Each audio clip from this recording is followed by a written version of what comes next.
I have just read the best book that I have ever read in my entire life. I feel like I've been saying this a lot lately, but I really cannot fathom anything eclipsing this collection of absolute, unadulterated truth, which after reading this, I'm convinced does actually exist. Sayonara, nihilists.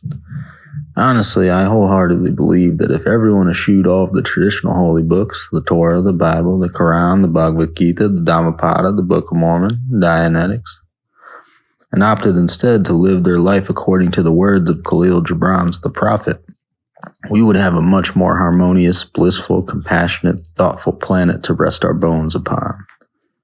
The Prophet is not a traditional book in the sense that one must read all the chapters in the order they're presented. Though this was the approach I took, it is not necessary to do it this way. Each chapter is really an exploration of a particular topic, from love to death, written in the most exquisite, heartfelt, touching prose that a human being could possibly be capable of composing, at least in my admittedly limited literary experience. With this being the case, I think the best way to approach this review will be to provide the most potent quotes from each section and delve a little deeper into the meaning behind them, perhaps by applying them to a more modern context. Though in my view, this stuff is timeless.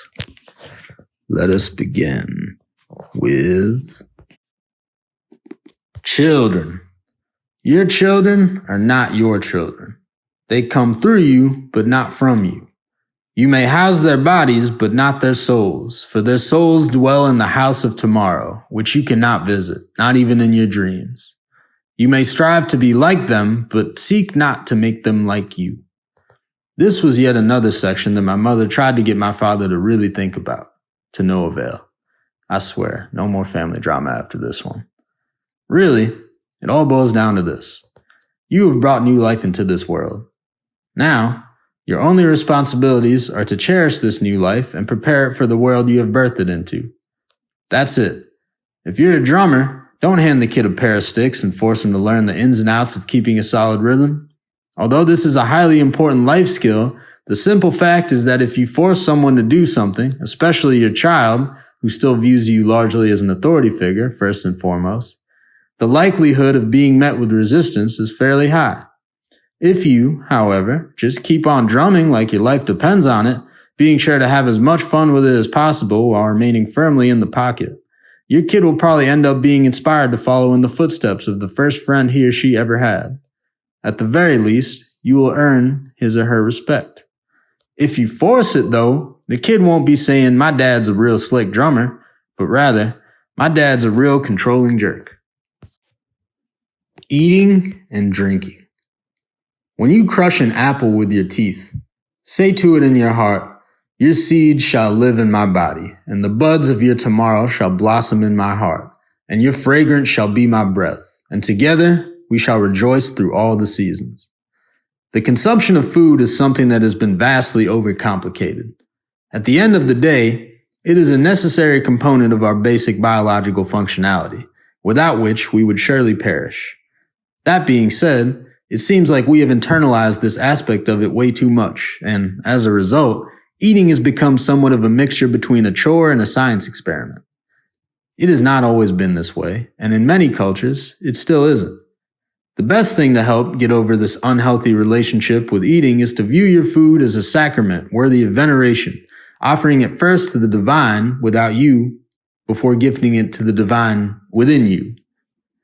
Cooking helps with changing the way you look at food, but at the end of the day, it's all a matter of perspective, as with pretty much everything else. Giving. You give but little when you give of your possessions. It is when you give of yourself that you truly give. It is well to give when asked, but it is better to give unasked, through understanding. And who are you that men should rend their bosom and unveil their pride, that you may see their worth naked and their pride unabashed? See first that you yourself deserve to be a giver, and an instrument of giving. For in truth it is life that gives unto life, while you, who deem yourself a giver, are but a witness. This section, in particular, resonated with me quite heavily. You see, I have always been raised to act charitably. My mother encouraged me to volunteer at an early age, a habit she picked up from my Nanaji, who was volunteering up until the day he died, August 6, 2020, my 25th birthday. Due to this charitable outlook, I naturally became a sucker for a whole host of scammers, hucksters, con artists, and junkies looking to cop their next fix. I would always justify my giving in these situations by chalking it up to me doing my part, with the rest not being in my hands. A very Gita-esque approach. But now I have come to learn that there is no reason for me to act like I'm some dispenser of alms, some elevated individual who looks down at the poor and downtrodden and thinks to himself, why yes, I will part with a small fraction of my massive wealth in order to help this poor lady buy a chicken sandwich at Popeyes. Like the above passage states, it is easy to give when asked, and this is because the giving comes out of fear rather than divine love. Giving out of love is something that you can only do when you're in tune with the true needs of the individual on whom you wish to bestow a gift. And before you go dishing out gifts like some sort of multi-season Santa Claus, make sure first that you are not the one who is in need. After all, a man with no pants running around giving everybody hats, or a woman with sunken eyes giving out hugs to all who pass her by, or a malnourished refugee handing out free samples at Costco. It just don't look right, mate. Love. Think not you can direct the course of love.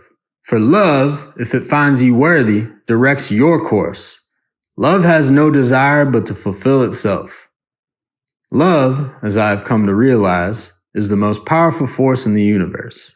It is the only thing keeping us from a quick trip down into the fire pit. As long as there is at least some love in your heart, whether you're conscious of it or not, makes no difference. Because you have managed to retain some of this powerful energy, it will naturally guide you onto the right path, the one that brings us all closer to actualizing our true potential. You do not really have to do anything about this, nor can you for that matter. Love is not really something you can control the direction of. It is only something you can learn to cultivate, appreciate, and radiate. Where it goes, who knows? Honestly, who cares? It's love, mate. Just let it flow. Marriage. Fill each other's cup, but drink not from one cup. Give one another of your bread, but eat not from the same loaf. Give your hearts, but not into each other's keeping. Stand together, yet not too near together. For the pillars of the temple stand apart, and the oak tree and the cypress grow not in each other's shadow. My mother told me that she used to read this section to my father back when they were trying to work through their marital woes.